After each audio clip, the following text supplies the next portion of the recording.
Welcome to Rewriting Your Reality, a video focused on hypnotic modalities to shift the belief systems that keep you captive. We will explore the journey from being subconsciously programmed to achieving quantum freedom. Get ready to dismantle everything you thought you knew about your own limitations. The mind's power is a historical fact. Franz Mesmer introduced animal magnetism in the 1700s. James Braid coined hypnotism, defining it as a focused physiological state. Crucially, before anesthesia, major surgeries were performed using this trance state, proving the mind's ability to override physical pain. My personal journey proves the mind transcends the body. A near-death experience revealed pure awareness. After being paralyzed, I reprogrammed my body through visualization and discipline. The core truth is that identity is the prison and the key. Your mind can reshape reality itself.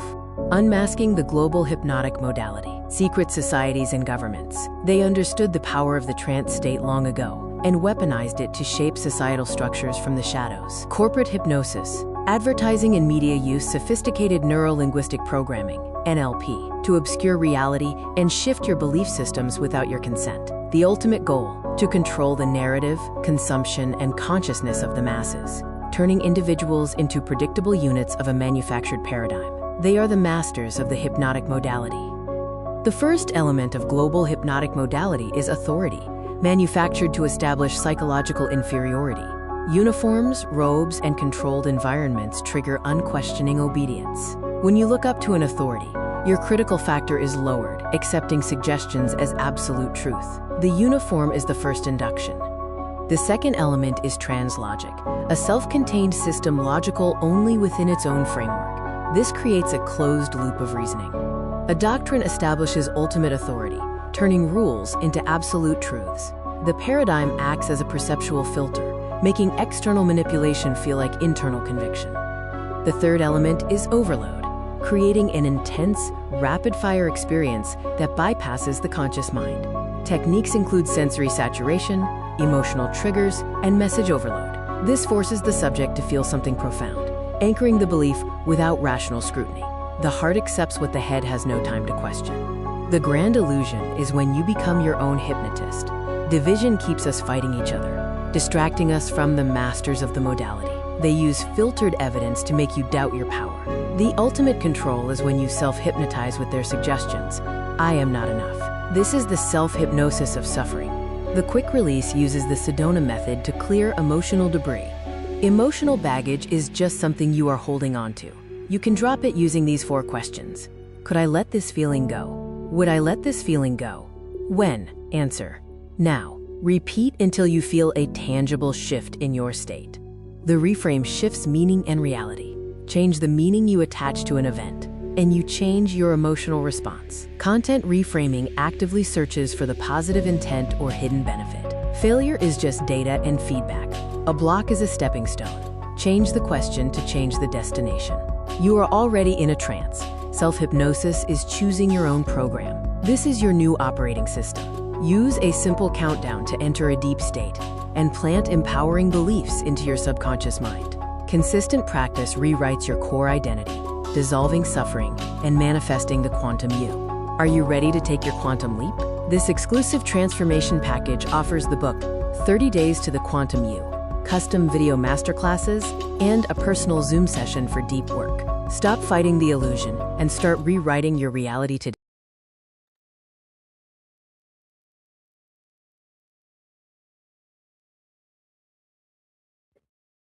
Yes. Testing. 1, 2. We good. We good. Greetings and salutations, and may this day be in service to you. Welcome to Beyond the Mind, where we are not here to teach you. I'm only here to remind you. And happy long weekend to everybody. Chef, how you doing today, big bro? How you It's feeling? all right. It's all right. How are you?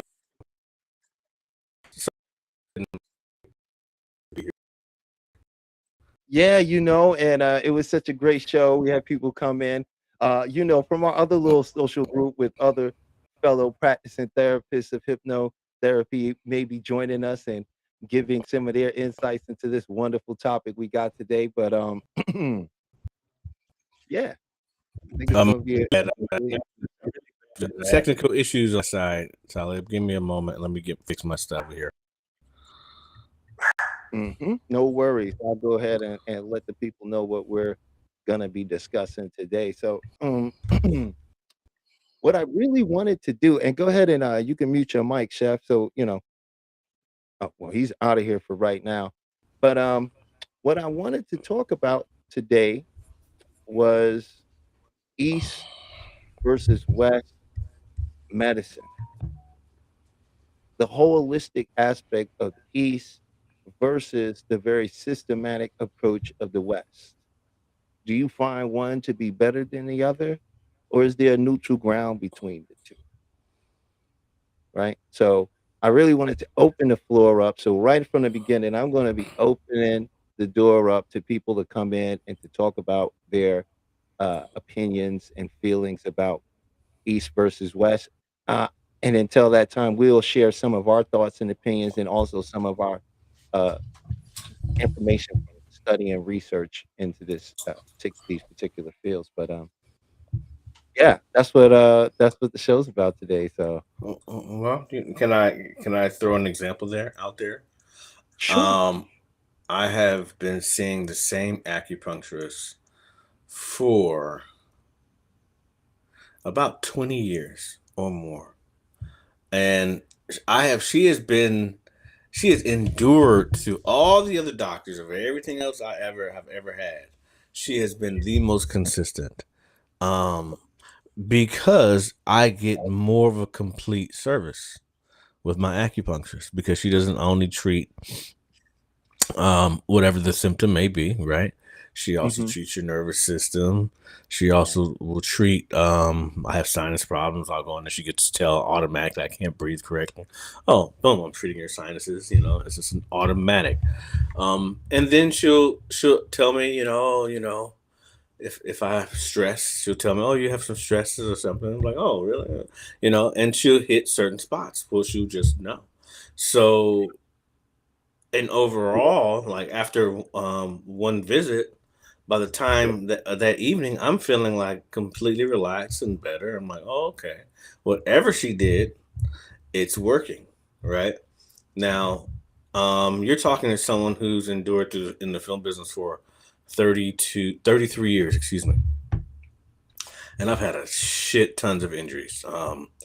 But she has enabled me to endure through all of the injuries I've had, on top of Western medicine. You know what I mean? So I don't know. I can't necessarily say it's better, but I can say that it works. I Shout out can. to Stephanie. I don't want to interrupt you, but Stephanie Okay. left a comment. She just said hi. She subscribed. She loves and enjoys. I want to tell you thank you, Stephanie. We love and appreciate you. And Oh yeah. if you're out there and you want to come up and give your thoughts, please feel free to. But in the meantime, Chef, please keep cooking. Yeah. So over the what is it, 20 years of injuries, I can say, she has been the main person that I go to. Like, the doctors are transferable, but my acupuncturist is not going anywhere because she doesn't just treat my body. She treats my whole body, just not the body part. So, that's Yeah, Eastern and I medicine. find So, the real big difference when you look at Western medicine versus Eastern medicine, and it's why it's considered to be holistic. And for those that don't understand what holistic medicine or holistic treatment or holistic doctor is, a holistic person, or a person in that particular field of healing, is an individual that deals with the whole thing, right? So what I mean is they're going to deal with your mind, your physical body, right? They're gonna deal with your energy, your spirit, right? They deal with the whole thing. So they don't approach the issue that you're having as a compartmentalized thing. They see that it's something that is connected to the whole. So they try to address the whole. mhm. And there are different ways you may find this. You may find this in herbalists, which will tell you that, these herbs will not only flush your kidneys, but they'll work with your liver because your kidney and your liver work together. And there's this whole understanding of the body. So for anybody who didn't know, that's what holistic is really about. Whereas in Western is very systematic. If you in their mind have heart issues, before they go looking for other issues, they're going to mainly address your cardio issue, right? Even though it may be coming from other things, if they don't diagnose that and see it as such, they're only going to deal with your heart, right? So, you've had people that's gone to the doctor for a broken heart, and this is actually true, and they sent them to a therapist, right? Because there's nothing he can do about that, right? He doesn't deal he deals in, parts, right? Not the whole. He's not gonna deal with, your energy field, right? Because they don't acknowledge that. Yes, they acknowledge energy as the substance of everything, but they don't look at it as a part of what needs to be healed if there's a disease or illness that you're suffering. My acupuncturist would give me herbs too to drink for Mhm. inflammation. To man, she would give me two drinks, one at night and one in the morning. One was for energy. It was like coffee, like a triple espresso just thing, and boom, fired up. And then literally, there was one drink she gives me that if I drink it, it puts me to sleep within 15 minutes. So Mhm. like, I pretty grew up with an amazing. acupuncturist in Queens. His name Mhm, name is Dr. Yang, you know what I'm saying? And we went to mhm, him many, many years. Some people, they laugh because they know, if they've been in New York, they've been out there and deal with the Chinese medicine, they know the alligator pills is the respiratory pills, mhm, you know? And, the amazing thing is because, like what you're saying, like with acupuncture is, it's about energy being stagnant, right? It's about and how that energy becomes stagnant, they'll explain it to you in various ways depending on what's going on in your life and your situation. But what mhm, they have done was through thousands of years of intelligent Chinese medicine and doctrine, they've marked out all of the meridians and the chi points of the body where all energy is flowing. There are points, mhm, right? And there's hundreds of these points throughout your body, right? And so what acupuncture, what they learned to do was to stimulate when you stimulated certain chi points or meridians, you could release blocked energy and it would mhm. cause the energy to flow. And they discovered that was the nature of a lot of people's problem was this stagnant energy. And over time, this stagnant energy has led to some sort of illness that they've developed. And when they released it, the body was able to do what the body does, which is an awesome self-replicating Theseus machine. Hmm. Meaning, are you even the same person from when you were a child? The story of Theseus's ship. Mhm. Yeah. Um, Um, I think I it's think pretty it's awesome. You hear the echo? in where? In me? There you go. That's better. That's better. Um, no, I think it's pretty awesome. Because how acupuncturists kind of break the mold with the holistic uh healing, right? Because it is a tradition that is thousands of years old and it still works today. Um, there's moments, man, when I could not freaking move, couldn't move. And have you ever had blood cupping? Mm. Okay, blood cupping is like it's amazing. So what happens is whatever injury you have, right, in your body, or you strained it or whatever, it typically ends up clotting, an internal clot, which causes inflammation because your blood can't pass through the way it once did, which causes the pain. Well, the blood cupping is they'll go to that one area that is causing you problems, the one that's extreme pain, right? And you've seen cupping, correct? Mm. All right, so do cupping. They'll cup it, right, and get it real tight, and let the blood rise, and then they'll poke it with a sharp little knife, right? Just poke it, boom, boom, boom. But they hit it like 5 times, and they'll put that suction right back on it.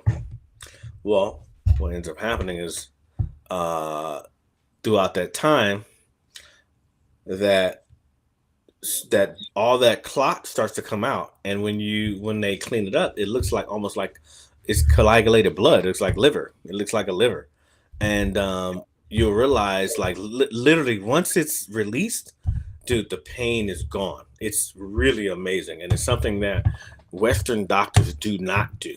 Um, it is something I've only seen acupuncturists do it, but with the acupuncturists that I've had, and you clearly need to have a lot of energy, probably need to have eaten that day, and if you do get it, it is like probably one of the more extreme pain relievers from a Yeah, doctor, I but know what you you're know, talking about. I've seen that before. I know what that is.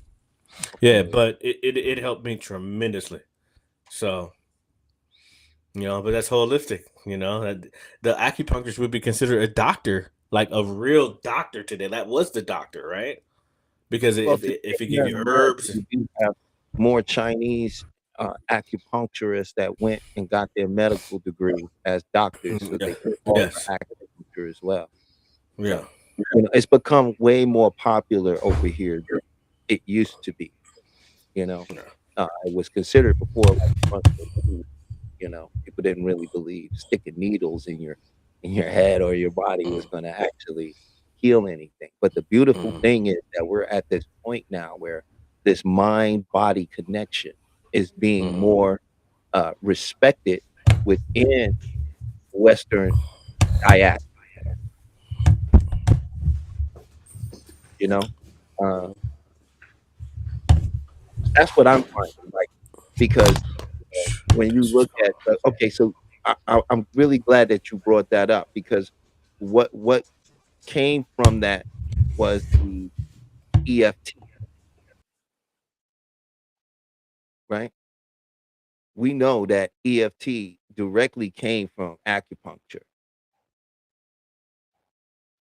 right? Because and for those that don't know what EFT is, it's emotional freedom tapping, but it's essentially tapping on chi or meridian points and then using commands or language to Mhm, direct where you are releasing energy from, mhm, right?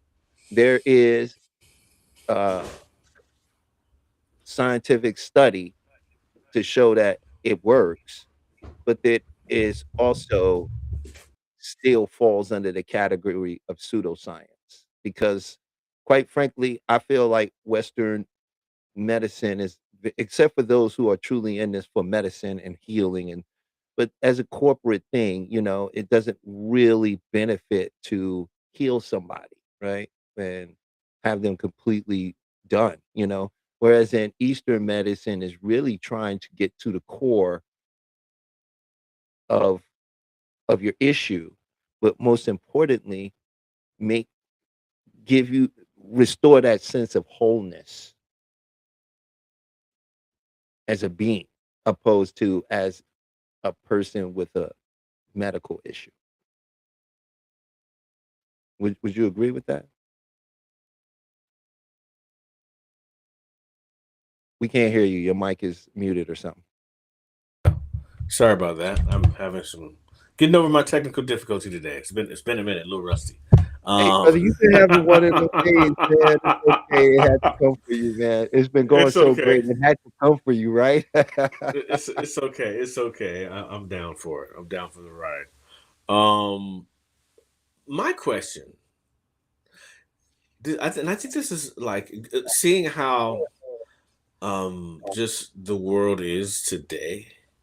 If you could only see one doctor, you had to choose one for everything, right? What doctor would you choose? Holistic, it can be holistic or whatever. Who would you choose?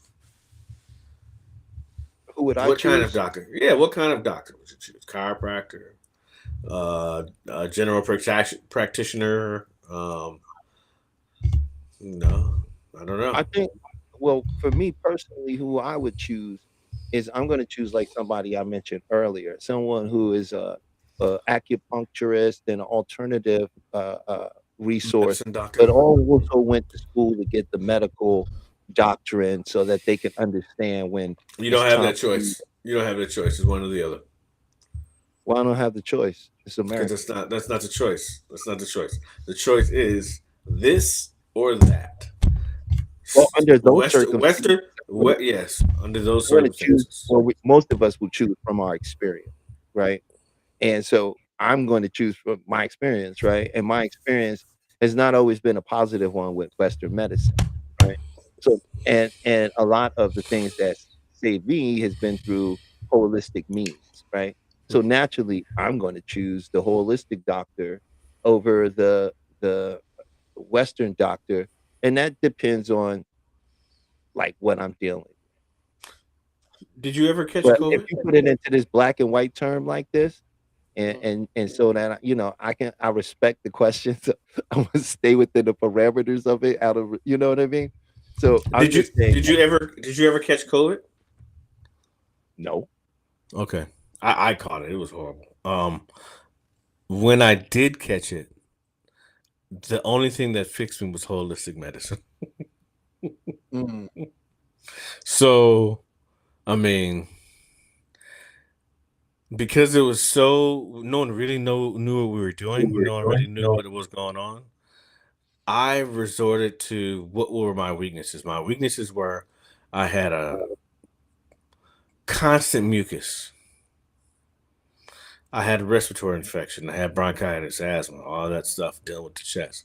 I had to figure out what I needed to do to dry myself out and then build my immune system. And it was very strategic and it took a very long time. It was not easy because my system was beat up. But the route was strengthen the immune system, slow up the mucus, and dry out the system. And it worked holistically. It worked. Mm. You know, so Well, that would fall under the holistic aspect, but that would be going for one particular thing, which was to dry up the lungs and the mucus, which is a part of that. You use something. Remember, they categorize things as holistic, so that you could not say you had a cure. You're right. It was to secure the positioning of complete psychological dominance over the healing industry. You know what I'm saying? Um, uh, I but we think, don't have to go there. We don't have to go there, you know. yeah. I'm just saying, I think what you did was amazing and good and great. I'm sure rest was involved in a lot of that because, So all you could do was rest. Couldn't do anything else. Take 4 steps and you're about to pass out. I was bad. It's pretty bad. mm.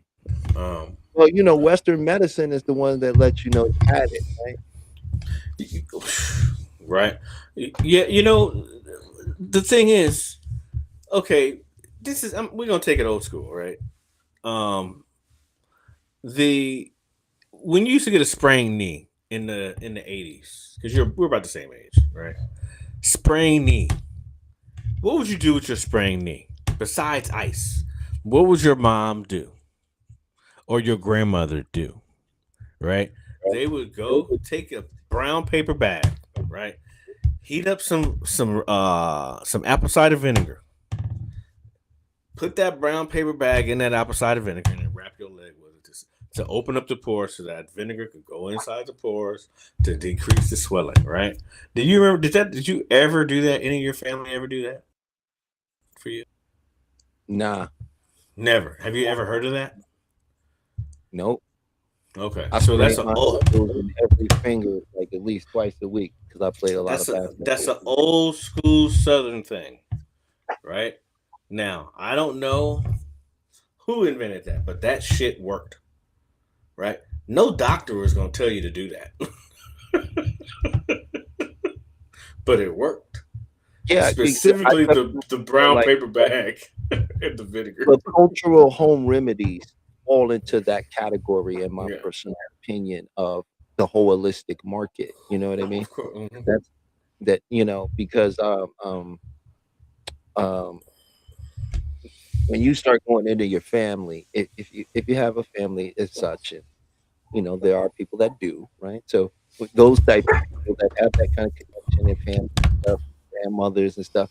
We all have these remedies that we were taught, you know what I mean, Mhm. that were very different from what doctors were telling people to do or whatever offer you to do that actually work.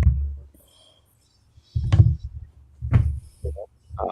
I had the mumps when I was a kid, and my grandmother, she made some, what was it? It was like sardines with the onions and garlic, and fried it and create all this juice out of it. And she put that on like this towel, and they wrapped it around my neck. Smelled horrible. The next day, I didn't have the mumps anymore. Mm. I have a good one. I have a good So one for you. that's just like the power of the home remedy, right? Like, It's all holistic. it's So, all you know, holistic. It's all in that so so part. so so then this also goes into our line of work because there's a confidence that's put into that, right? Into the home remedy. There's a confidence that's put into that. Um, and within that confidence, it's almost like you're hypnotizing. It's a sort of hypnotism, right? Because Well, yeah, in a way they didn't if have you to. Let me say that they didn't have to because when we got those, we was before the age of 8, Mhm. which meant a lot of a lot of that we just accepted, right? They didn't have to, you know, it was a part of that before you get a critical mind thing going on. It's a part of, it's one of the earliest things I could remember about being me, Yeah, I you know? remember playing football. Some Russian kid, um, came in. He was really sick, man. His mom told him to put onions, slice some onions, put it in his socks. Dude, he put them onions in his socks. He was stinking like, oh, you can smell him. But he was well the very next day, and like looking at the bottom of his socks, you could see all the stuff all coming out of his feet. It's pretty amazing. I was like, oh, another holistic trick. And to the people in the chat, go ahead and share some of the holistic home remedies you may have been exposed to. I would love to know some of those, you know. Another one for me was ginger, and boiling it a Mm, certain way, and bringing the ginger up to a point where it's activated, and then adding water and then simmering it like a brew, and mhm, then just drinking it when adding a little bit of cayenne. If you don't like the mhm, bitterness, you just add a little honey, and you mhm, add cayenne pepper and you drink that, and bam, whatever's going on, it gets eliminated, you know. mhm, And but I also realized that there's that other aspect too, whereas you know you know like I know a lot of the things our body and things we're encountering, mhm, it comes from the mind and the conditioning of the mind, right? And the things that we believe about ourselves and our experience, right? mhm. You would agree with that, right?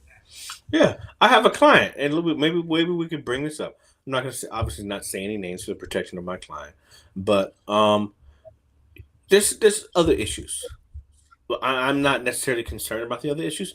I think the issue that I would like to start to address are the migraines. My past conversations, a migraine has been mentioned, right? So if you have a client with migraine, and who feels like they have a lot of responsibility, um, and it's coming from a big breakup and the stresses of that, but they are getting these migraines out of nowhere. How would you address that? How would you treat that client? How would you deal with that in the hypnotherapy aspect of things? You said this person is having migraines out of nowhere.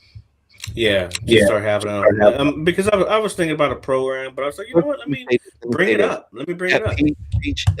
Peach said a black piece of thread tied around ankle or leg for pain. Okay. Okay, that's very interesting. Peaches, where your family from? You from New Orleans? I can hear you laughing. I don't know how I can hear you. I can hear you laughing. Where your Huh. family from, Peaches?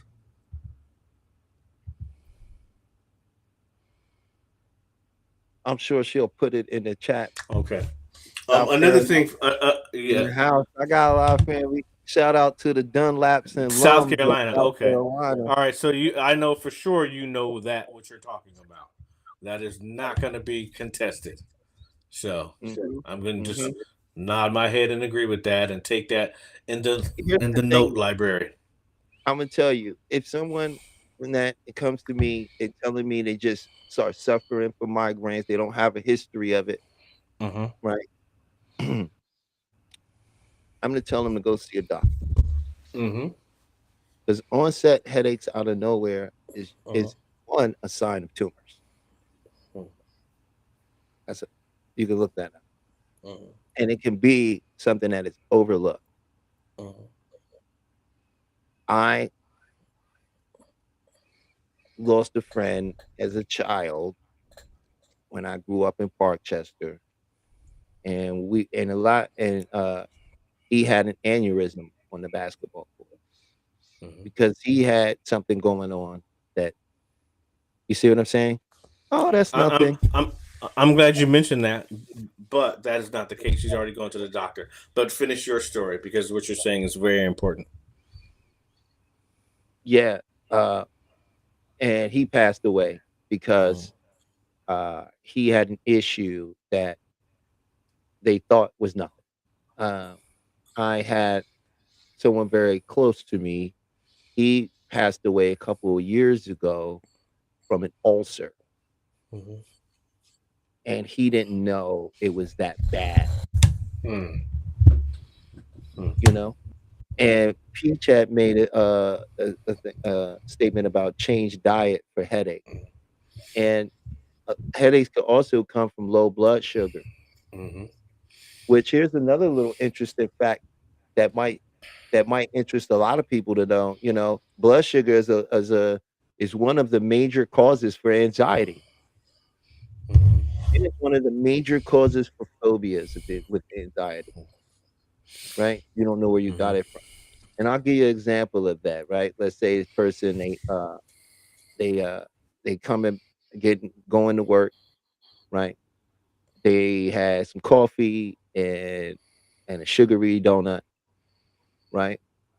And now they by the time they get to work, it was a longer ride than expected. Their blood sugar is dropping. Mm-hmm. Okay. They go to the elevator. They get on the elevator, the doors close. It does the normal thing, little ding ding. All of a sudden, he gets nervous, right? Because low blood sugar can cause you to send you into fight or flight mode, which shows up in the world today as anxiety. So now, because he has low blood sugar and he's experiencing anxiety and he was getting on the elevator and it was going up when it happened, now associates being afraid of elevators, Mm-hmm. right? Why he won't get on it. I don't know why, I just have this fear of elevators. It's was never a true fear of elevators, right? It was actually the fact that they had low blood sugar, right? And another interesting thing, just so you know, there's the difference between a fear and a phobia is a fear has a source, a story. It came from something that happened. Like let's say you have a fear of dogs or bees because you were stung when you were a child. Phobias don't have a source. Can't tell you where it came from. Sometimes they can't really tell you when it started. Most phobias start after the age of 13. Mm, So now, now that you have a little bit more information, she has already gone to a doctor. She's already gotten that checked out. And you, she's fighting a few things. So next step is what? How would you treat her now? If she doesn't have any fears, um, and she doesn't have phobias, she's just hurt. She's hurt, and she's got these stresses. When you say hurt, you mean crying syndrome? No, broken heart. Had a bad breakup. Was in a relationship for a few years. Was engaged, and they called it off because family became priority over the relationship. So one of her mate's parent got ill. She had to take care of her parent, and that became the priority over the relationship. So she felt a little rejected, which there we go. I'm talking now. A little rejected, and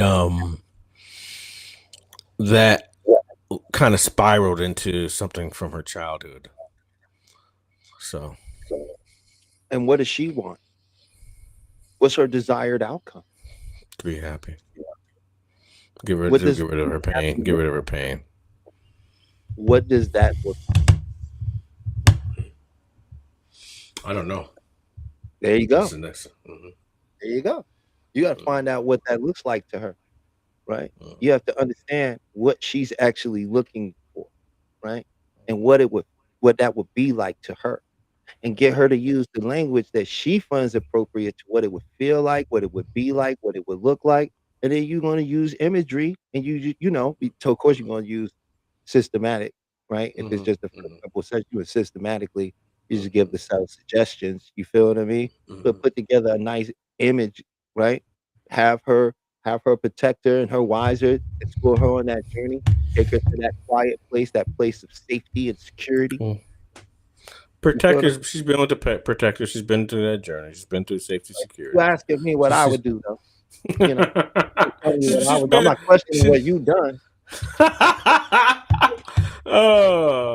But no, I'm just because it all plays in what we're talking about, right? Because I guess the situation is, as she's already seeing Western doctors, where do we fall in line? We're not a doctor. We're hypnotherapists,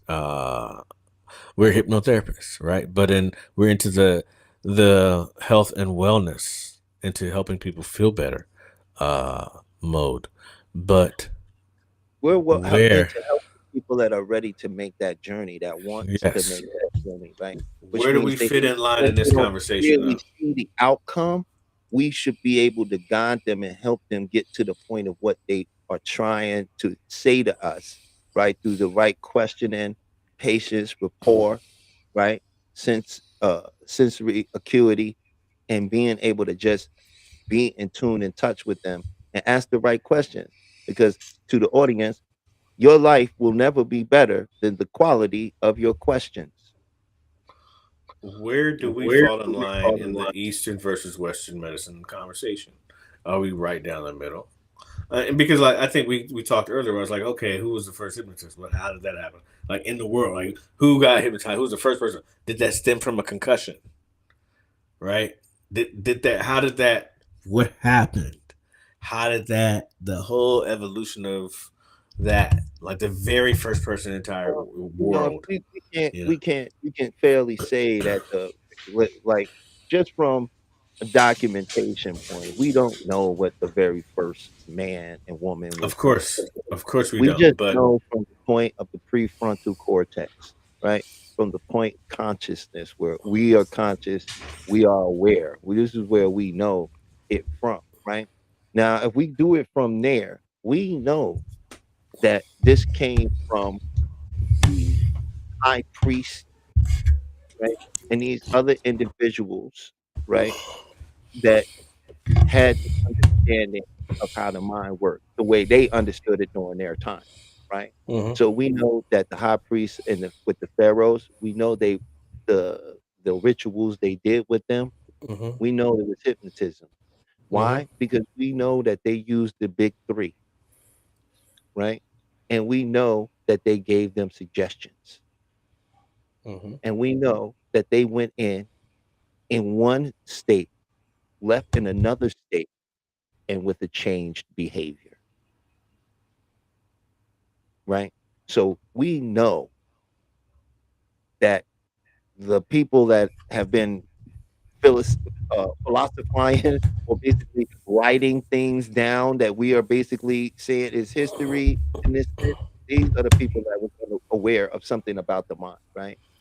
Mhm. They're the ones that sort of understood this. That's why they use the incense. That's why they use big paintings with colorful imagery and big walls and all these things to take a person and put them in that state of awe. So when they tell them something, they would do it. I think, but what I found interesting was I do believe that concussions are similar to it. It is a almost, I wouldn't say a damaged state of hypnosis, but it is a state of hypnosis in which a person's critical mind is on the fritz. Mhm. Mhm. You know what I mean? Which is not as consistent as, say, me hypnotizing someone, Yeah. you know? But once again, if a person has a concussion and they're out of it, you can kind of convince them. You can kind of take them wherever the hell you need to take them, like because they're just not there. They're not present. You know. So. Right, but you can't sometimes because some people, and I did guest relations for several years in Hollywood at the Standard. Mhm. And I can tell you, I've seen many people get concussions, and not everybody responds the same. Yeah. Some people become uncontrollable and wildly out of their mind. You know what I Mm, mean? Because they subconscious is there, and ain't nobody put them there. That the injury put them there. So mhm. trying to calm them down, sometimes it's not like as simple as giving a command for them to just listen and Yeah. do what you say. You know what I mean? Mhm. But I do agree with it being a hypnotic state. I think I think a lot of American football players Mhm. are in that state a lot. The concussed state. Oh, absolutely. Well, the human I skull mean, shit. wasn't designed to be I mean, smashed together. I can remember every concussion I got when I played football. I can remember clear as day. Um, because once you get your bell rung, what does it sound like? Woo, woo, woo, woo, woo, woo, woo, woo. And then your ear, you know what I'm talking about? That little tone in the middle of your ear start ringing, and then Yeah, you're like, hold up. That's your first that weird concussion. feeling floating inside Oh your yeah, own and body. or you see stars, little Oh yeah, that's floaters. real. Yeah, stars, the floaters are real. That's a real thing. Yeah, Cartoons got that right. start seeing the floaters. You know, and then back when we played, are you okay? Because it was just an aesthetic check. It wasn't really let me look in your eyes and follow this. But they didn't do that. They'd be like, "Are you good? Yeah, we're good. All right, get back in there." Right? That was the check back then Well, in the day. and just also mentioning on that point, going back into the Western medicine stuff, that's sort of like why so many of us are catching on to Eastern holistic medicine so late, you know, because it was quite frankly demonized and made to be ridiculous when I was a kid. Mm-hmm. And if it was in the movies, it was never done in a tasteful, respectful way. Mm-hmm. And they never had a good ending to it, right? Like they they always was proven to be the quack at the end of the Mm-hmm. thing. And and so I'm gonna go with Eastern for me, right? And some of the things in Western is still in Eastern. I feel like Western medicine, and this is not specific doctors or people in the field of medicine that's made great contributions to talking about this whole thing as a corporate structure. Mm-hmm. You agree with that, right, Chef? Mm-hmm. Absolutely. I know a good doctor. I got a Kung Fu sister who is the head of a cancer the whole cancer department in LA, and she program and they help Didn't many. hear you. Can't hear you. Didn't hear you. I said, There you go. I don't know if you couldn't hear me or the people couldn't hear There you go. Now you're good. because my level was the same. But dang, I was saying something about my good Kung Fu sister who's a doctor, Doctor. Mm-hmm. cancer doctor. So yeah, and she does Kung Fu. So she always shares, and shout out to Barbara, by the way. she always offers qigong and other Eastern modalities to people when it's available. She believes in that kind of balance, but corporately we don't. You know what I mean? So Mhm. you're not going to run into those people all the time. You know, they're very they can be very difficult to come by if you're not really looking for them. You know, but I really would love to know what people think. What are you for? The Eastern medicine, Western medicine? Peach, I'd love to know what you think. You know, we're going to open up the lines for people to come in and share their thoughts and opinions about Eastern medicine. And, before this one is all over, we're going to definitely go over some things you can do to make some healthy changes in your life. And if anybody like to come up and have a quick conversation about something that they think that they're dealing with, and if we can offer some assistance and it's within the scope of what we do, let's go. Let's do it. So, Peach, if you open the lines, and hey, Peach, why don't you come up here and give your opinion while you're at it? I'm gonna go ahead and reach out to a couple people and let them know to come on in. What's up, Peaches? Or Peach? How you doing? Hey, if Maybach is out there, I really do expect Maybach to be watching. I'll just messing with him. What up, Mel? If you out there, man, Mel, you should definitely come up here, man. If you out there, because I know how you feel about Eastern uh, uh, holistic medicine, and I definitely know what you feel about Western, and I'd love to hear your thoughts on that, and I believe people could learn something. But Peach, I'd love for you to share your thoughts on that because you have some very insightful thoughts on how you feel about Western medicine. So,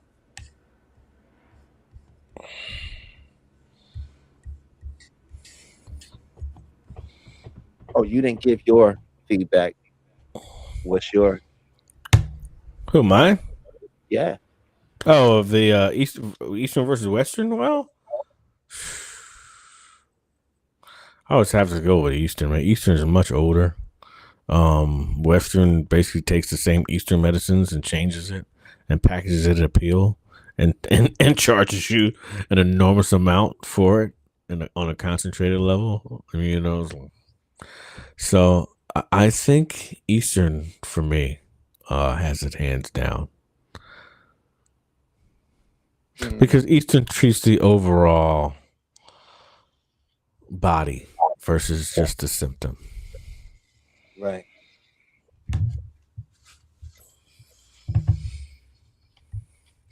Is I there a feel like reason why I can't see the chats? um yeah, I you can't gotta see ask them. Peach that. I don't see Hey all of them Peach, myself. I can't see any of the chats and the audience messages at all. I think on the Is it bottom possible for me right to see it should those? chat. No, I know I have it up. I just can't see them. I know that we got Stephanie in here. Stephanie, come on up. You've been saying some great things, and we love to hear your thoughts about this.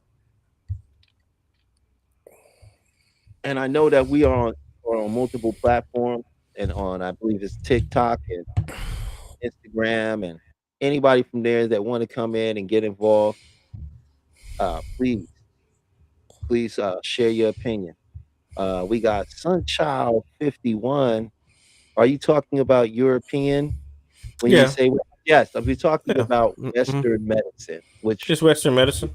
which is European medicine at the end of the day versus Eastern medicine, which would essentially be all of the Aboriginal people's medicine. That's what I consider it to be. You know, indigenous or Aboriginal people's medicine. Because You know what's that's what. amazing? Hmm?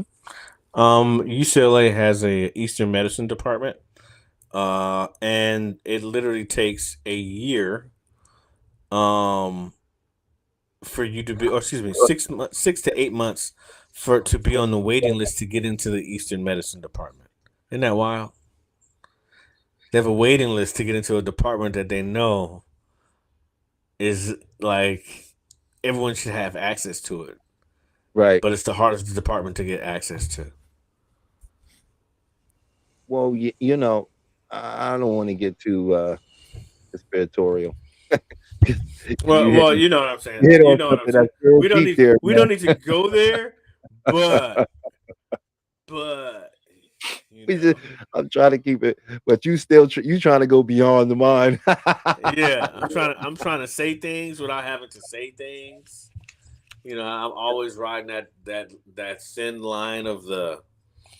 I'm a habitual line stepper, as Charlie Murphy used to say.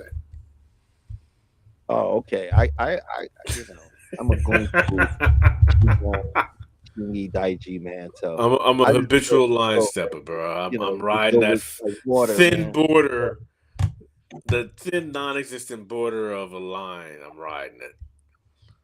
Yeah, you know, and to Sunchild, we are talking about Eastern versus Western modalities of healing.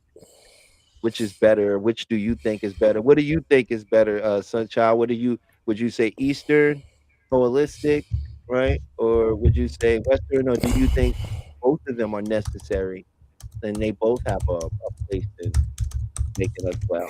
Or do you think that one is out actually that's not really as helpful as it claims it is?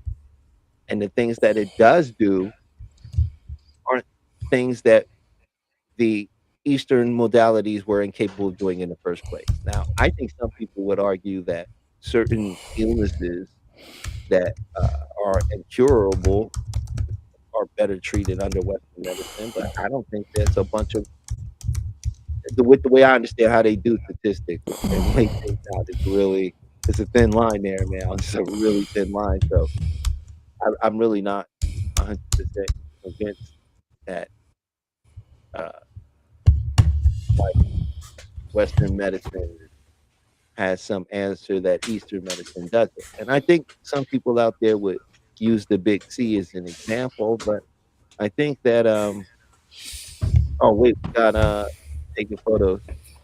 Oh, and okay, so taking photos that I found a balance of both.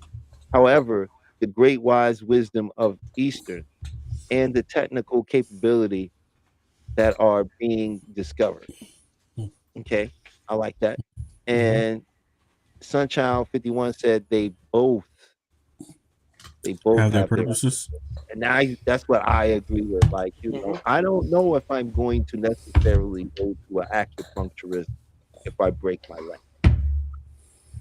Yeah, Might but want to see, go. there was one point though that acupuncturist fixed broken legs, I know, right? So but I don't know if they really do that now, and they would probably tell you if they're just the acupuncture. Well, because the way the laws are set up today, it's not something that they know. Like a lot of holistic people really delve in because remember, now you're treading into medical malpractice waters. They literally, it's like you know, you have to really be careful when I think when you're dealing with certain holistic practices, not to tread into that territory of things that would require a medical referral. Yeah. Those were great responses though, guys. Thank you so much. You know, if anybody else want to come up in, I know we're getting people watching on TikTok and if you're on TikTok, I believe Peach could drop you in here if there's something you like to speak about. Say in this particular instance, when we're talking about East versus Western medicine, please jump in, join us. We'd love to hear from you. Also, we're coming up on the end of our first hour, and I just want to tell everybody to like, share, and subscribe. Please like, share, and subscribe. Uh, and also check out the incredible other shows that Peach has, you know, that are available on the network. She has the check in. She has the 12 p.m. and the 12 a.m. I think that's coming up this Saturday. Um, and these are some amazing shows. She always have great topics that have me laughing in the background, and I just really love to hear what people have to say. Sunchild 51 said they send you to the hospital with broken bones and asthma. That's true. She's talking about acupuncturists, I believe, in Eastern medicine. And taking photos said, and now the understanding of the power of the mind. Ah, you know, and I that's our main thing here, and I'm not going to advocate against Western medicine. That's not what I'm trying to do at all. And I'm not going to advocate against herbs or anything. But there's a big part that your mind plays in all of this that I feel like is very seldomly discussed,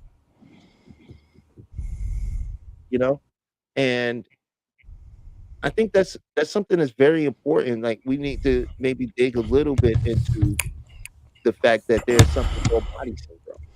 I want to mention that. I want to bring up that asthma comment, because I have asthma, and I don't treat my asthma with the bronchodilator. Excuse me, the inhalers, not the bronchodilators, but the inhalers, unless it's extremely bad, and it hasn't been that bad in years. But what I will do, if I can tell it's going to flare up, is I will take nettle leaf tea, and I will drink mullein, and I'll mix them. And nettle leaf is for your allergies, and mullein is for inflamed lungs, and it decreases the inflammation in your lungs. And the combination of two does kind of helps both. And I am nowhere near a doctor, and this is for entertainment purposes only, but that has helped me with my asthma without having to take the other. So that is a Eastern holistic medicine trick. If you have asthma or allergy related asthma, nettle leaf and mullein, the mixture of the two, work tremendously. So, and the broken bones, I just saw somebody in India getting their leg beaten with a rubber mallet, straightening that leg out. So, Yeah.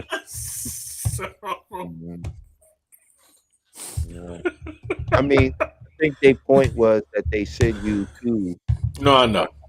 with broken bones and that. I know. That's But I was just saying that though. But I think that's the asthma treatment. If the people out there, definitely give that a shot. And help your asthma. I was a chronic asthma. I've been intubated more than twice. I'm no longer. I don't know. Qigong is very powerful.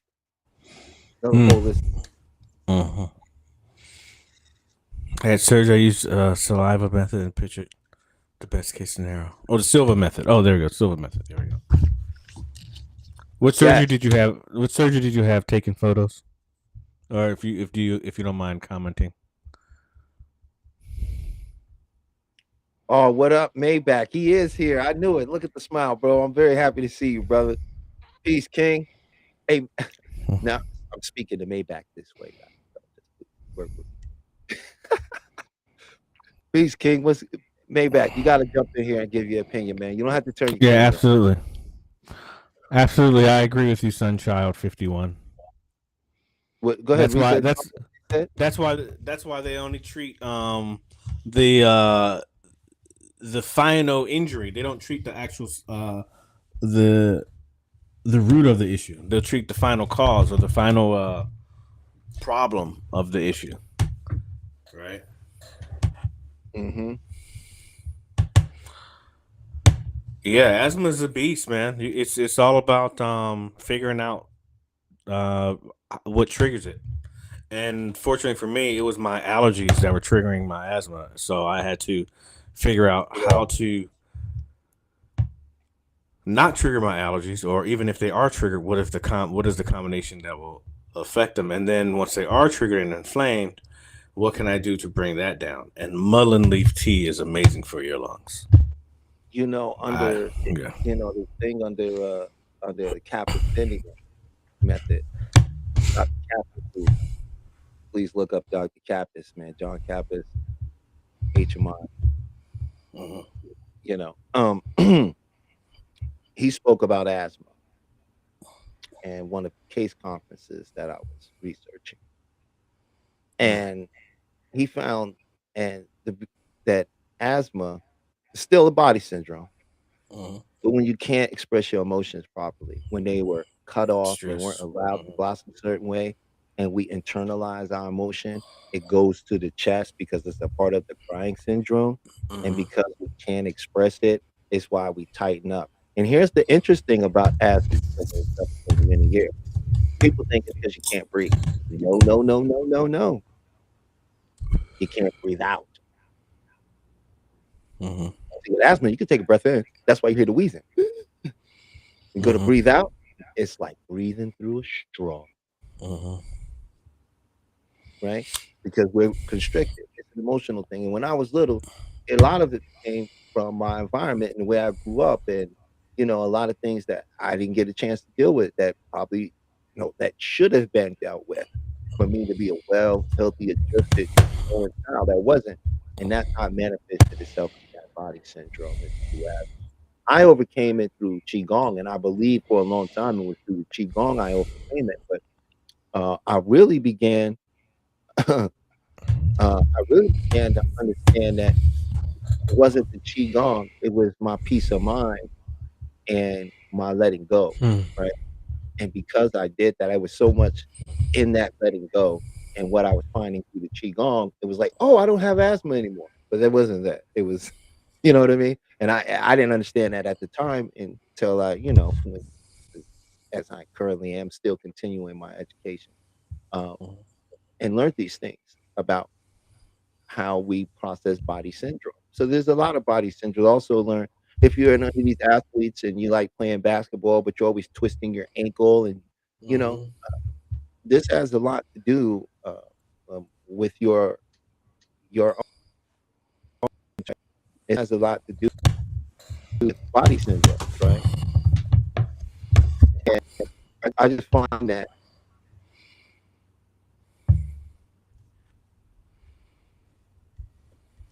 like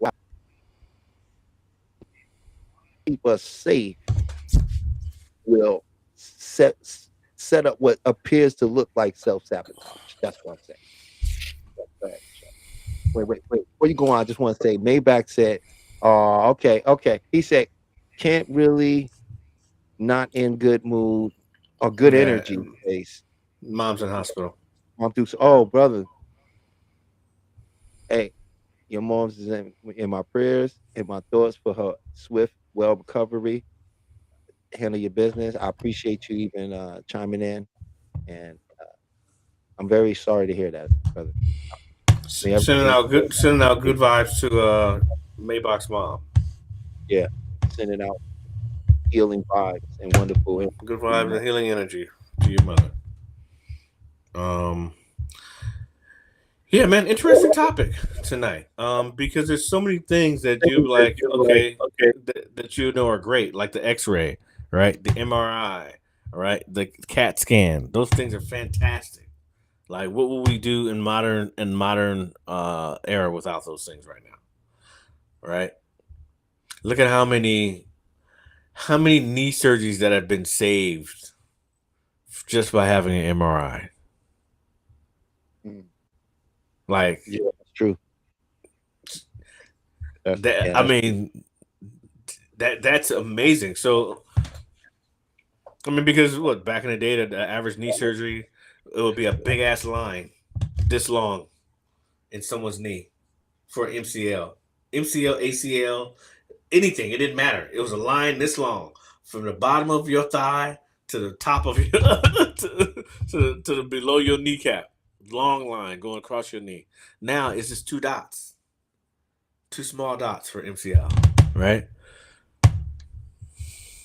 Amazing advancement. But once again,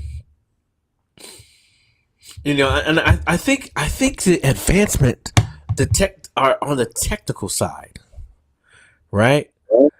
But I think when it comes to the medication side, it's not so far advanced. But on the technical end, it's really advanced. But on the prescription side, right, it's not. Yeah. So, I agree. There's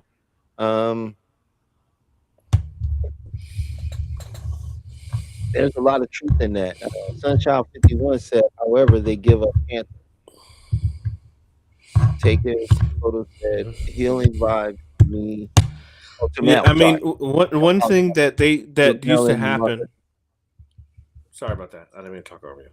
Oh, I was going to no way. say Reading the one chat, thing that giving that used to people happen their when voice. that our parents used to happen with our parents' generation, right?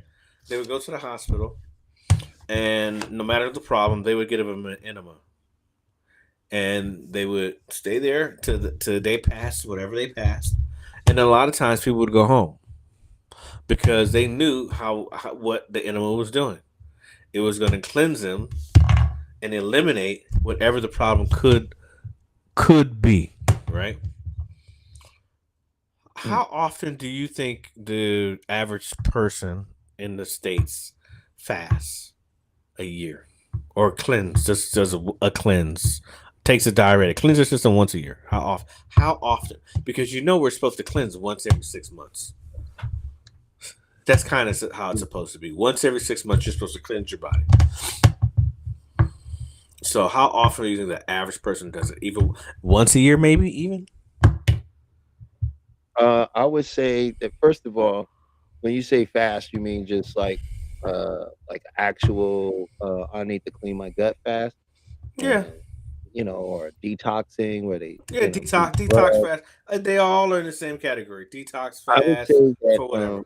you have a portion of the population that has bought into the health movement, so they spend a lot of money on what they believe is good health because they want to be healthy, right? So, but I think for the greater portion of America, they don't fast because if they did, we wouldn't have the largest obesity crisis in the world, right? That wouldn't be able to be a thing, right? And Parasites. Hmm. but yeah, I think it's a combination of that. I don't, I respectively do understand that these things exist and that they are out there, right? Uh, I do respectfully understand that. I think right now that's kind of the story that's pitching, and now everybody's got uh, medicine or not a medicine, what they have is some sort of program or diet or Hmm. substance that's supposedly get rid of parasites because Hmm. right now they say everybody got parasites. It's true. And when you think about how the mind works, Hmm. you know, it's like, okay, prime example, when we were younger, right? You remember they used to show them commercials all the time for pharmaceutical drugs in the 90s. They were like rampant in the 90s. Hmm. Everything had a pharmaceutical, May cause heart attack, stroke, diabetes. Yeah, a whole right? bunch of Right? stuff. A Call whole your bunch of doctor, stuff. Yeah, right? Call your for doctor. permission. See if Valtrex is right for you, right?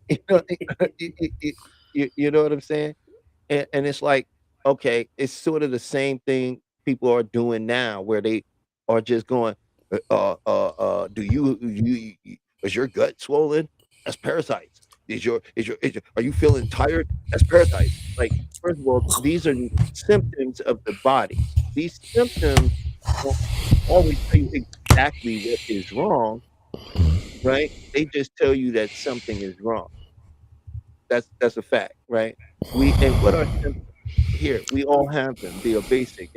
It's what our body does when it is addressing an issue, right? One of those things is we create inflammation, right? So people swell, right? Another thing is fever. The body tries to burn things off. Hmm. Another thing is expulsion, meaning you may expel or you may expel from either end, Hmm. right? From the rooter to And the then the tutor. other one is sweating, Hmm. right? The body will expel virus, bug, whatever, right? And that last one is through the mucus, coughing. This is why we have mucus buildup. It's an actual collection of the body trying to get rid of toxin that has accumulated over time, seal it in this mucus, and then expel it. Hmm. And that's why we don't just cough. Our body forces us to cough because it's ready to expel, right? So these are symptoms. It means the way the body attempts to heal itself.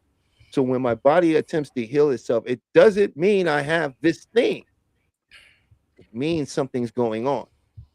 And so when you just immediately say this kind of thing to a person, the first thing their mind conflates it to is, that's my problem. And I think that's why a lot of people are running around misdiagnosed, diagnosing themselves, running around here and dealing with a wrong diagnosis for themselves and wasting money in one direction and never actually solving the problem. Yeah, but they're 50-50 with their misdiagnosis.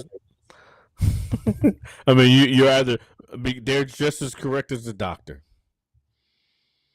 50-50. So, I mean, it's been so many errors in the medical field at this point because you are your own best doctor, right? You're supposed to trust your body more and know your body more than anyone else. Right, but you're not talking from that perspective. We're talking about people being influenced to believe something's wrong with them, and then absorbing that influence as if it's their diagnosis. That's not being in touch with yourself.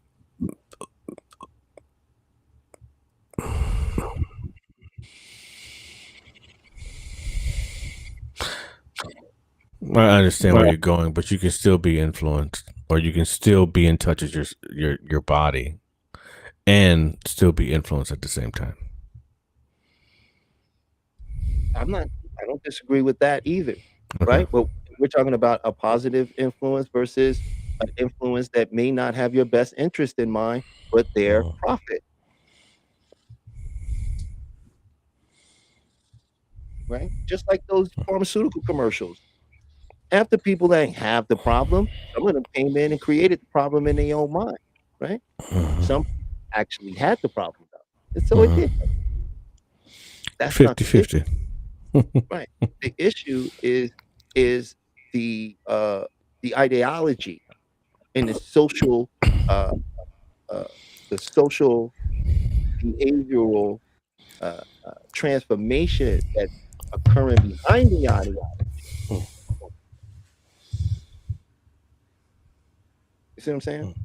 Mm-hmm. That's where I feel like some of that issue comes in, you know. And when it comes to people just getting these wild diagnoses because they heard a couple symptoms, and they conflate the symptom to saying, now, yeah, I have that thing because I have that symptom. And symptoms aren't necessarily an indication that you have that problem, because people don't know what a symptom is. Have you heard of the new sports division? I don't know if you and I spoke about it earlier. It's called Enhanced, right? Where all of the athletes are enhanced, where steroids is legal. Oh yeah, I read an article about it. Right. So and I think they launched it in Vegas. I'm not quite sure, but it just went public, right? So this is a perfect mix of Eastern versus Western medicine, because a lot of the applications are going to be applied to all modalities, right? And they're going to combine that with Western steroids, human growth hormones, testosterone, whatever enhancement they can think of is going to be part of it. Now, the interesting part of this is how far the body goes, because the body will go as far as the mind will tell it, right? Or at least until the heart explodes.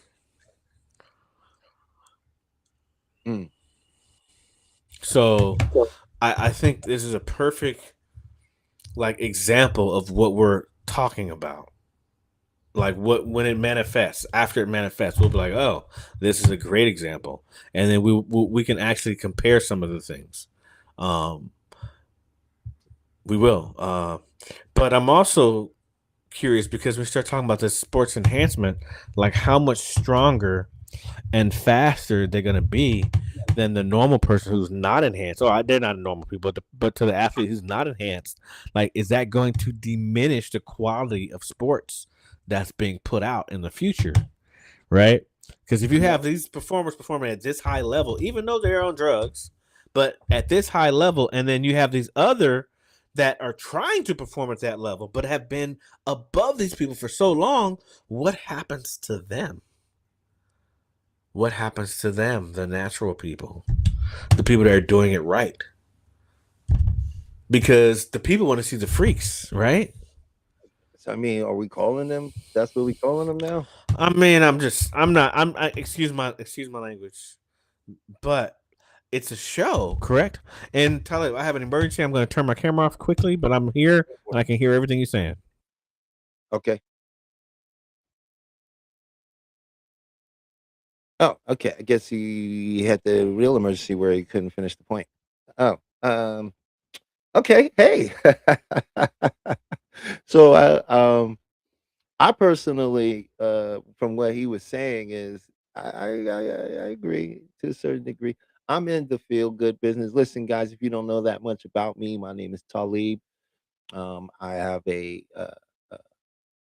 uh, hypnotherapy business that where you can come and speak with me, and I will help you with uh, uh, the things in your life that would move you forward, right? And within the confines of my scope of practice. And I do avocational vocational self-help, guys. That means I can help you get to where you're trying to go when you're trying to get your life together, say in the sense of financially. Maybe you find yourself at a place in your life where you need to make better choices or decisions. Maybe you're trying to quit some bad habits. Maybe you're ready to push yourself to get to that next level, right? Maybe you just don't know. Maybe you have a sense of loss, right? There's so many reasons. Maybe you're ready to go right to that next level. You're ready. You just need that extra push, right? That's what I'm here for, right? And if there's something seriously wrong, I'm not going to treat you. I want to help you, which means I'm going to do what I can within my power, within my means of reason to help you get to a professional. And we can work together with that professional to give you the help that you need because it's a community healing, wellness. It's a community, right? So that's what I do. If you like to come up and get a taste of what I do, you're always welcome. The link is in the description, is down in the chat. You can jump on in. Let me see. Sunchild once said back in the day, they were using that and doing supernatural stuff. In the 80s, they would no longer let them use, and football changed. No more supernatural. I'm not 100% sure what you're saying, Sunchild, but you usually be cooking, so maybe I just never had this meal before. So I'm gonna just I'll leave it like that. You know, I think I understand what you're saying though. Yeah, and if you look at history, I'm reading some of the chat guys from Sunchild. If you look at history of the medical system, it's terrible.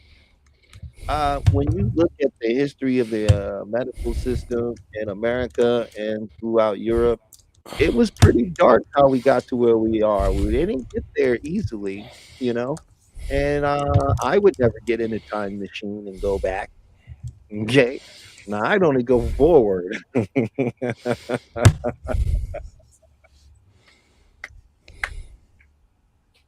Yeah, but thank you, Sunchild. I love the engagement. I understand where you're coming from. I respect it. I can definitely feel it, and I appreciate the passion that you bring to your statement. Pete, if you out there, uh, thank you once again for being behind the show and giving me this wonderful opportunity to come out to people and share what I have to share. So big up to Peach. Appreciate you. And yeah, we're on the second hour now, and we'll talk a little bit about feeling good. And if you could answer in the chat, what are some of the things that you do when you realize you're not feeling well to make yourself feel better?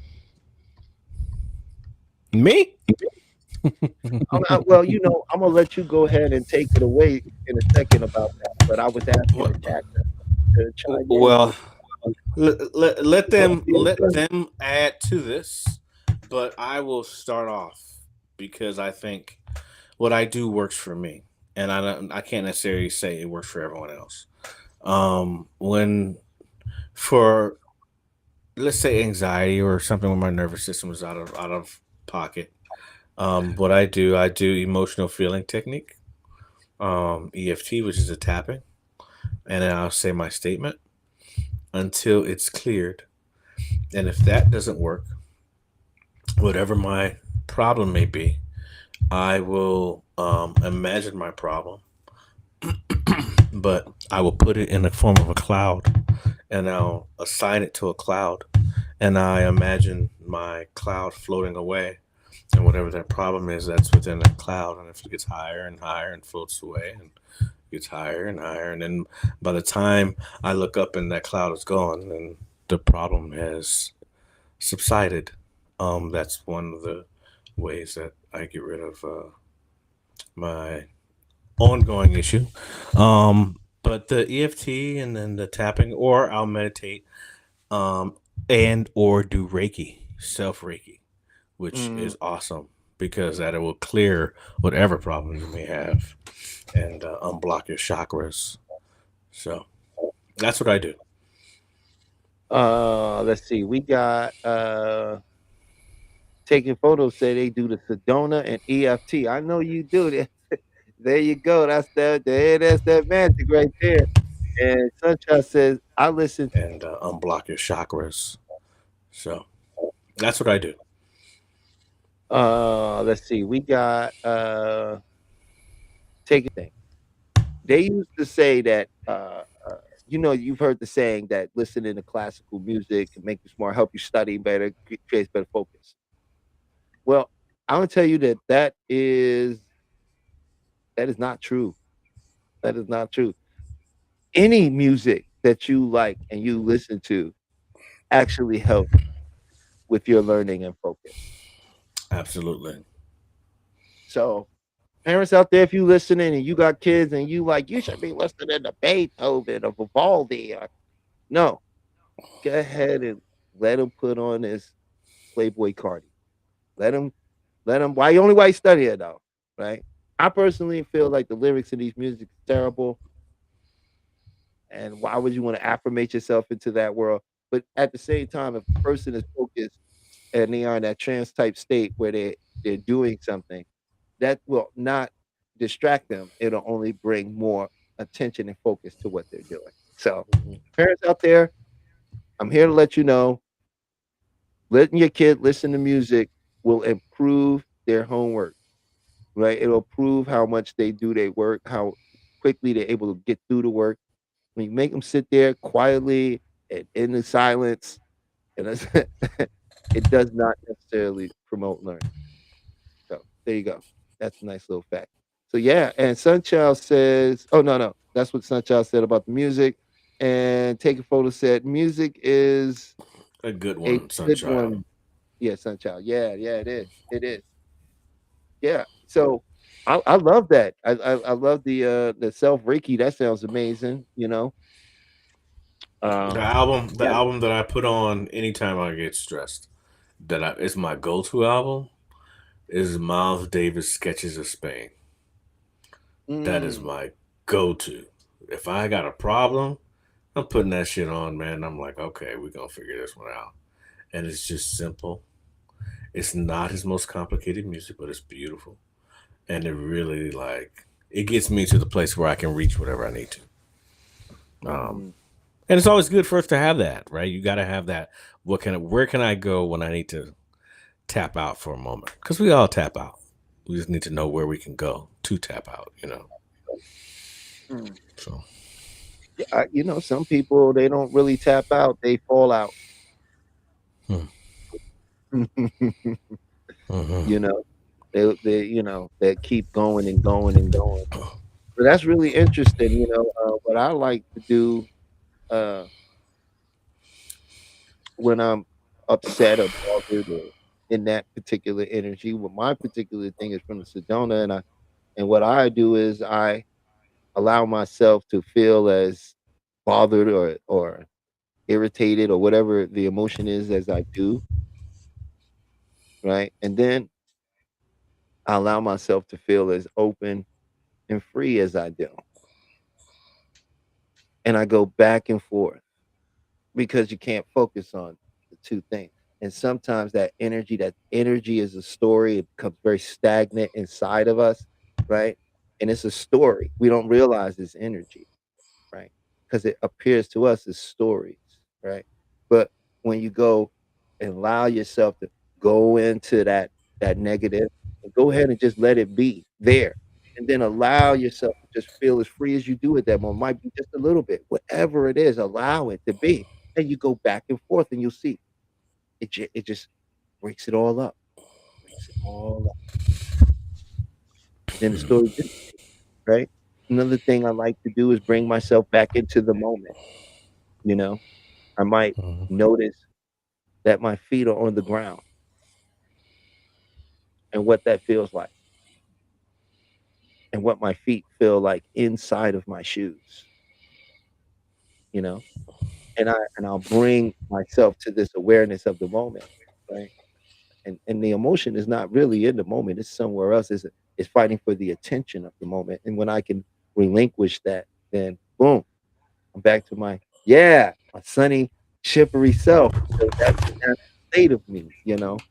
I'm a like this guy, you know? So a lot of times when I get like that, I realize I give thanks for the opportunity to notice that there's something protective running inside of me that's offering me an opportunity to reevaluate how I normally handle it, Hmm. you know? I want to say something. As you mentioned this, how grateful I am to even have the opportunity to even be able to make a choice. To be able to make a choice to see Eastern and or Western and or Eastern, or either or none of the above. Like, we actually have a choice. We're not forced to go to either or. And I think that is an awesome thought, because we don't, I mean, Oh, even though our medical system is not as great as we deem it could be, we have a lot of options. We have more options than most. I'm saying we're coming to a time now where the the I the understanding of holistic medicine is seeping into the consciousness of Western medicine, right? Because every generation is going to have this different set of doctors that come out of medical school with disease feelings to things, right? And Mhm. before we got a very particular type, right? Because they were so heavily influenced by the pharmaceutical companies. If you know how medical school works, Mhm. and Mhm. they scout doctors out from medical school from these Mhm. companies, you know. Mhm. But a lot of that weight is falling away, right? And so you have a lot more that the consciousness era is a real era that we're all seeming to experience here. People are having their Mhm. own awakenings at their own time. It's happening to a lot of doctors. You can find YouTube about doctors who walked That's away true. from the well-paid doctors because Mhm. they felt like they weren't really helping people, and they forgot that they came there to help people, and it didn't become about helping people, it became about being right and making money and Mhm. and flipping people, essentially. You see what I'm saying? Mhm. Mhm. And a lot of people are waking up to the brainwash, right? And I think that's Mhm. happening in Western medicine as well. You know, this is why I, as hypnotherapists, we can work with you. This is why I'm not gonna try to help you in something that a doctor would, right? Because I know I can help get you to the right doctor now mhm. that exists today that could respect the fact that we could work together with the mind and the body. Touching on your point with the doctors and kind of getting out of the business, one of my really good friends, I just spoke to him this week, is was a plastic surgeon, and he says, this malpractice insurance is far too much, and I don't necessarily want to do this. I don't. This is not right for me. And he switched completely to the holistic side. I'm like, whoa, because he felt like it was too. He didn't get into the business for that, and like, he's happy now. He's helping people, and he seems to be the happy Okay, we lost you for a second there. I know we're gonna leave off when he comes back. He's happy now and he's helping people. But let's get to some of these comments. Uh Sunchild said, "That's what I do when I'm in pain. I go within and sleep." Sunchild is very true, you know. And the interesting thing is because our body, you think about the medicine, people think they take a pill, you're gonna feel better. No, you take the pill, you go to sleep, you rest, your body can incorporate the medication you put into it, and then bam, you get better from there. But you need rest. And most Americans are overworked, extremely tired, and their bodies need rest. Their mind is going 100 miles a minute, but the body is in complete contradiction with the mind. And that's where we see so many illnesses and and and, and I believe so many illnesses and diseases here in America the way we are seeing them. I think a lot of it is has to do with the psychological. But you were saying he's so much better now. Oh, That in terms of the doctor, yeah, I'm sorry about that. Yeah, man, he's so much happier. He's like he doesn't have to deal with the medical system. Everything he's doing actually is helping his patients. But he had to pivot. He saw the writing on the wall. That malpractice insurance is extremely expensive. And he was just like, first of all, I'm in the field where I'm not really helping my people the way I want to because he was doing emergency room plastic surgery, right? And he just, I think it really beat him up. It's like, yeah, this is not where it's at for me because there's so many rules. I can't help the people the way I want to.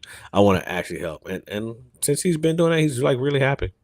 So it is happening. The change is happening. yeah, So there's a shift that's happening, and it's even happening within Western medicine. You know, because as the field of neuroscience science has developed so greatly, they truly begin to understand the connection between the body and the mind, right? And that there's a lot more going on in the mind that is affecting the body than was originally understood. hmm Sunchild said they still do. You have to go to an alternative doctor when you get in your 50s. That's when they really try to get you to take meds. yeah, that's where the money is. That's where the Very money true. is, man. In the 50s, that's Mhm. where the money is because that's when your problems from the last 50 years have Caught starting to up to show you. up. But Plus, but it's a hey, way to this wear but down this your but retirement, you know. but this is why fasting twice a year is extremely important. Fast, cleanse, whatever you want to call it. Change your diet for a week or two for one twice a year. That is highly important to your health. If you want to live and have a fruitful life and be mentally capable, um, fast. Eliminate the toxins that are stored into your body. And if that's the only thing that you do that's holistic, do that at least once a year. But you should be doing it every 6 months. I mean, technically, you're supposed to fast with each season. Yes, but I mean, as an American, that's I'm just saying, if you're going to go there on this fasting thing, you're supposed to fast with each season because each mm, season brings in a different um, temperature, different atmospheric conditionings, and different weather, which also affect the blood pressure and affect your internal system. So the importance of the fast was so you could recalculate and reset the body. Each season has a set of food you're supposed to be eating that is in alignment with the season. But of course, like you're saying here in America, that's not something that a lot of people. But I would share it because I like to. You know, I had a show. I don't know, y'all guys know. I had a show before with MREC on MREC TV called Heavy Gems. If you want, you can go check it out. It's still on YouTube. I helped a lot of people, lots of people, and I ran across that issue a lot. You know, where people had a particular belief system, and it's really their belief system that is creating the illness or what they think needs to do. Because naturally, if you're going with the body and you studying our people and the way the ancestors did it, each season has a harvest. You don't plant the same thing all year long necessarily. No, You see, yeah, you see what I'm saying? different things. Every right, and the body operated under the same principle. Right? So we were supposed to do a fast to cleanse the Secure. body, and then begin a new diet that's in alignment with the season. But of course, people don't follow that. Well, you're talking about creating black soil, and that's a whole different conversation. Because literally, that's what you'll be doing in your body. The same system. But that's a whole nother conversation. Well, you can't say something like that, like it's and then Yes, I can. Yes, I talking can. We can move like on. that's just Hit and run, man. Hit and run. a black cell.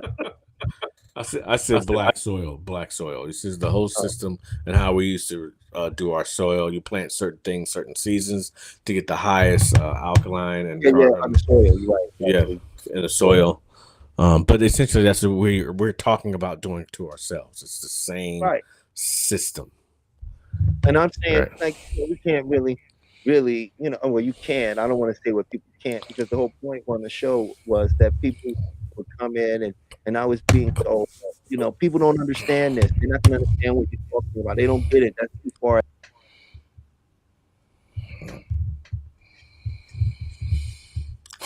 Technical issues today.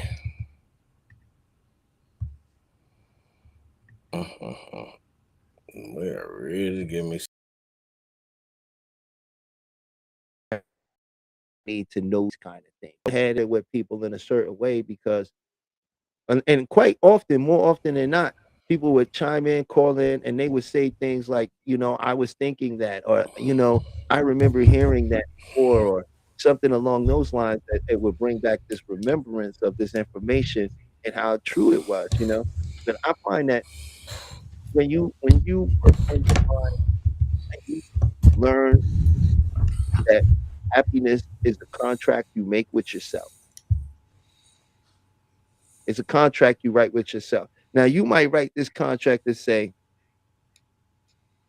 like, because we all know happy is something we generate. It's something we decide to feel, right? It's a state that we enter into, right? Happy.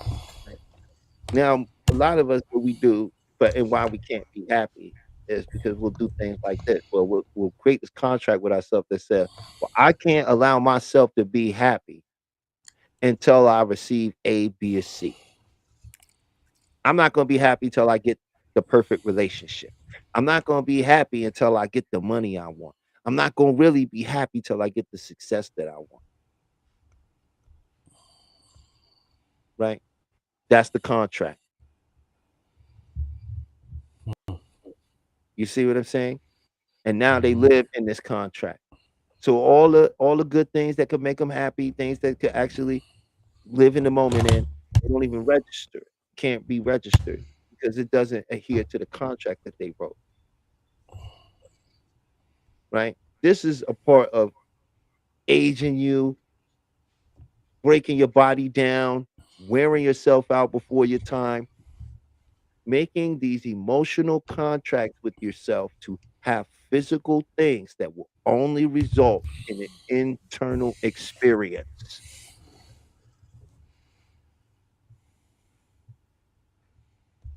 So it's crucial to make a new contract with yourself that I'm going to be happy because I can be. It's not one thing I actually have to generate this feeling inside myself because I have all the internal processes. I have all of the experiences. You've had happy times. You've laughed at a joke. You felt good. You felt on top at one point, even if it was for a day, a fleeting moment. You know that feeling. And in your mind, it's infinite. There's no clock up there. You could take a moment. That's what most of us do. We take these moments from our lives and we stretch them into infinite experience and say, this is why my life has been so bad because of this one experience that was 5 minutes out of your life.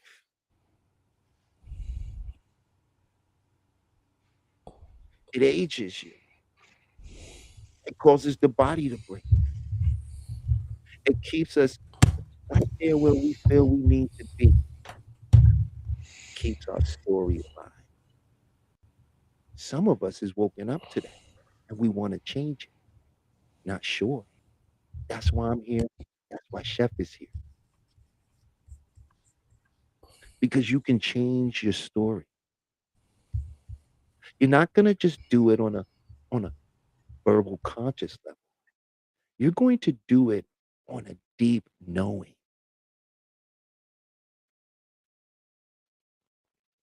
So that's where I sit with this. I know we coming up on the end. We got about maybe 20 minutes left.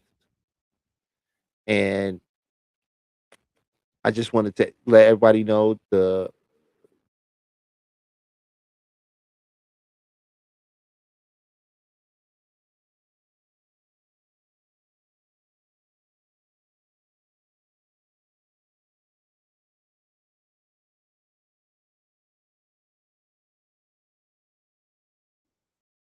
techniques you do to and happy to stay positive, right? Because right now what I'm experiencing, and I would love for you to chime in the chat, is a lot of toxic positivity, you know? I didn't hear what you said. I just heard that last till in. I'm having issues today, unfortunately. You said I heard toxic positivity, which I see Well, I was saying, Mhm. habitually. It's something that is over saturated because it's not even real life. Because literally, the pursuit of happiness is literally like 80% of your life, and 20% may be happy if you're lucky, right? You're never gonna be fucking happy 100% of the time. So like when it's just everything is just happy and up, because that's just not realistic, you know? And no one really deals with the realistic numbers of trying to attain that state of positivity and remaining in this higher state of being, which is extremely difficult, as you know. But literally, the pursuit of happiness is like 80% of your life. Mm. Yeah, I mean, I agree with everything you just said. Toxic positivity to me is something I've been seeing and experiencing from people, whereas in they use certain language and vernacular, which implies they are being positive, but at the same time, they're dog whistling and they're actually using covert inferential language that implies something completely different at the same time. You know, for example, a lot of people who go around hollering they have to protect their peace. Peace is not something to be protected. Peace is what you experience when you feel protected. Do you understand what I'm saying? So there's a lot of language that's used, and I'm seeing it in this life coaching area. And I've been listening and dropping in and listening to people doing these life coaching things and noticing, observing, and I have to be honest, it makes me feel great. It makes me feel like I'm bringing something to the table that's very separate from what others are bringing to the table. We get to do something and offer a different experience, right? I don't wanna hate on them or shut them down in any way. For the people they assist, they are assisting and they do great work for. But I would never handle a person the way they do, right? And I don't feel like a lot of this stuff is it's like I said, it's a toxic positiveness where they've taken what should be good, healthy language and turned it into some weird defense mechanism, you know?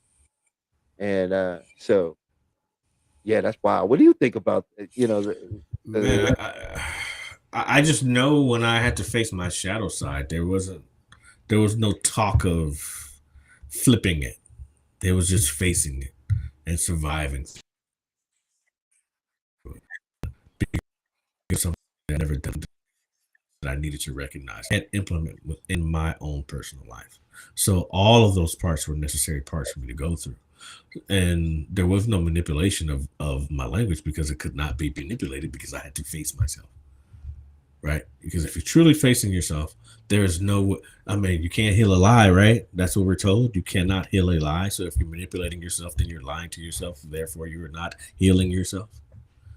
So, I think when the language starts to get manipulated or altered, everything becomes inverted. And it doesn't mean the same. So, Yeah, I don't disagree with that. I am someone who definitely would say I could see the value in what you're saying. Um, a lot of this toxic positivity, in my opinion, is really just the result of people exploiting uh, the self-help uh, lane. it's a lot of money here. It's a It's a lot of money here. Yeah. Well, people want to be. They are looking for help. People want to be helped. And a lot of this stuff is super manipulative, and they quote, a lot of these gurus and other people, and I don't think a lot of them actually know what they're doing. I think that a lot of them end up hurting more people than they actually help in a lot of instances. My great master told me to learn from everybody but follow no one. Mm. Listen, Uh, follow. I was reading this here. I think okay. Sunchild 51 said, "Happiness is within, not based on material. However, it is individual." Yeah, I agree. Right? It's subjective, and it's subjective to your mind. You know, and where people are trying to say, "Oh, stay positive," to me, it's not really about staying. I really feel there needs to be better verbiage in there instead of saying positive and negative. It's really a black and white type of language that sort of either implies one thing or the other. I, And I I don't mean, think it's really that simple, right? What I think it's really about is being open and allowing, right? And flowing, right? And best example, Bruce Lee, be water, my friend. You put water in a glass, it becomes the glass. You put water in a tea kettle, it becomes a tea kettle. Water can crush you or it can give you life. Be water, right? well, Hold space for all things and know that none of it is over, right? Until you are over. And sometimes people jump the gun about what they think is happening before the whole thing has actually played itself out, mhm. you know? And so with the positivity thing, a lot of times I think it falls into this very not understanding what it means to be selfish and to be selfless. Because first you must learn to be selfish. Mm. I'm losing you today. Darn it.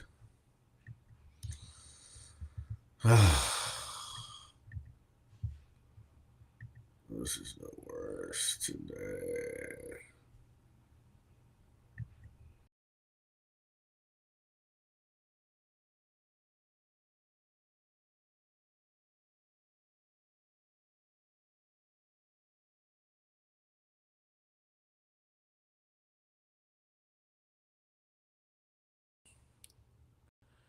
There we go.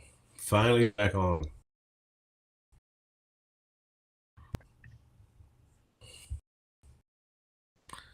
You there? Uh-oh. just making sure. Hey, Peach, we good? I lost the chat, but that's okay. It'll be back. Got time for that then. Oh, losing again. I am here. Okay, you can hear me. There we go. You know, there's a. I kind of wanted to throw this out there. I don't know anyone who has overcome a horrible situation that was meaning about something into their life. Like to make dig deep enough before to bring out the best in them. So when we start mentioning the toxic positivity, like isn't negative situation based on it dealing because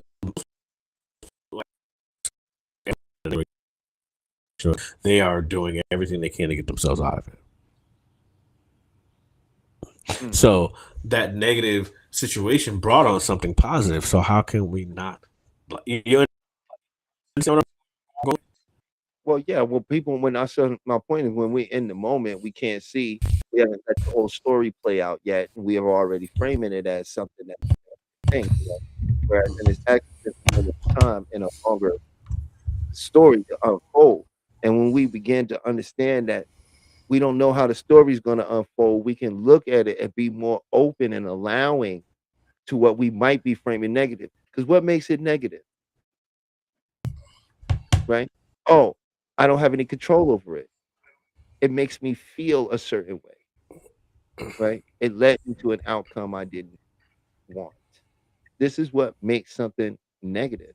But everything you just described on the flip side of that is what you do want, right?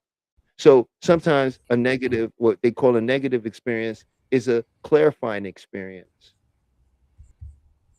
right? It can bring clarity to our true desire, right? It's all about our framing and reframing it and turning it into something that works for us in our mind. Because the mind don't know the difference. It doesn't know what's good, what's bad. It has no real understanding of that. It only has an true understanding of survival. It doesn't really play in this world very the way you think it does. You know? So I think that's a big part of it personally. And I know that we're coming up on the last 7 minutes. So I was gonna get ready to wrap this up for the day because I know Peach got things to do. And yeah. Hey Peach, I want to let you know I appreciate you. I appreciate Maybach for dropping in and everybody who's been listening in and tuning in. We want to wish you one of the a very wonderful Memorial Day weekend. Not you know, uh, not something that you sit around and stress out over, but something that hopefully brings you miracles and brings you wonderful happenings and some doors open and hopefully some wonderful food and barbecue if that's what you're into. But we just want you to have a wonderful weekend. And yeah, you got anything you want to say before we get out of here, Chef? I apologize for my own personal issues, and everyone be safe. Have a beautiful weekend, and enjoy your family. I thought this week for me was a wash, but I clearly need to rest. So sit down or left down to rest. That's perfect. So if you don't find anything, just rest because I'm sure you need it. That's it. Have a beautiful weekend. Yeah. Have a wonderful weekend, everybody. You'll take a good rest, take a good nap if you could get one in, and be grateful, you know. And if you want to know, the best time to say your affirmations is 20 minutes into waking up and 30 minutes before you go to bed. That's when they're most effective, and that's what it'll sink into your subconscious mind. I want to thank you all for listening in to Beyond the Mind. My name is Talib, and I'll see Sefer you next Rasika. week. Say yeah, speak. Hey, go ahead, man.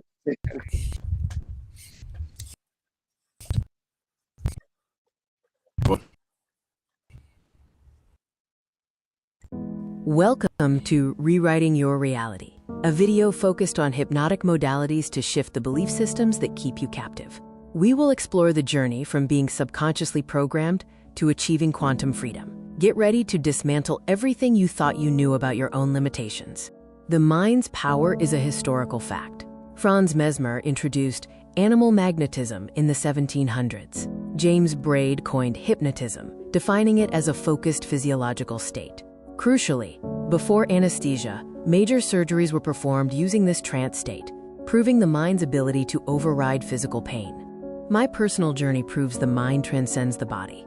A near-death experience revealed pure awareness. After being paralyzed, I reprogrammed my body through visualization and discipline. The core truth is that identity is the prison and the key. Your mind can reshape reality itself. Unmasking the global hypnotic modality. Secret societies and governments. They understood the power of the trance state long ago and weaponized it to shape societal structures from the shadows. Corporate hypnosis. Advertising and media use sophisticated neuro-linguistic programming, NLP, to obscure reality and shift your belief systems without your consent. The ultimate goal, to control the narrative, consumption, and consciousness of the masses, turning individuals into predictable units of a manufactured paradigm. They are the masters of the hypnotic modality. The first element of global hypnotic modality is authority, manufactured to establish psychological inferiority. Uniforms, robes, and controlled environments trigger unquestioning obedience. When you look up to an authority, your critical factor is lowered, accepting suggestions as absolute truth. The uniform is the first induction. The second element is translogic, a self-contained system logical only within its own framework. This creates a closed loop of reasoning. A doctrine establishes ultimate authority, turning rules into absolute truths. The paradigm acts as a perceptual filter, making external manipulation feel like internal conviction. The third element is overload, creating an intense, rapid-fire experience that bypasses the conscious mind. Techniques include sensory saturation, emotional triggers, and message overload. This forces the subject to feel something profound, anchoring the belief without rational scrutiny. The heart accepts what the head has no time to question. The grand illusion is when you become your own hypnotist. Division keeps us fighting each other, distracting us from the masters of the modality. They use filtered evidence to make you doubt your power. The ultimate control is when you self-hypnotize with their suggestions. I am not enough. This is the self-hypnosis of suffering. The quick release uses the Sedona method to clear emotional debris. Emotional baggage is just something you are holding on to. You can drop it using these 4 questions. Could I let this feeling go? Would I let this feeling go? When? Answer. Now. Repeat until you feel a tangible shift in your state. The reframe shifts meaning and reality. Change the meaning you attach to an event, and you change your emotional response. Content reframing actively searches for the positive intent or hidden benefit. Failure is just data and feedback. A block is a stepping stone. Change the question to change the destination. You are already in a trance. Self-hypnosis is choosing your own program. This is your new operating system. Use a simple countdown to enter a deep state and plant empowering beliefs into your subconscious mind. Consistent practice rewrites your core identity, dissolving suffering and manifesting the quantum you. Are you ready to take your quantum leap? This exclusive transformation package offers the book 30 Days to the Quantum You, custom video master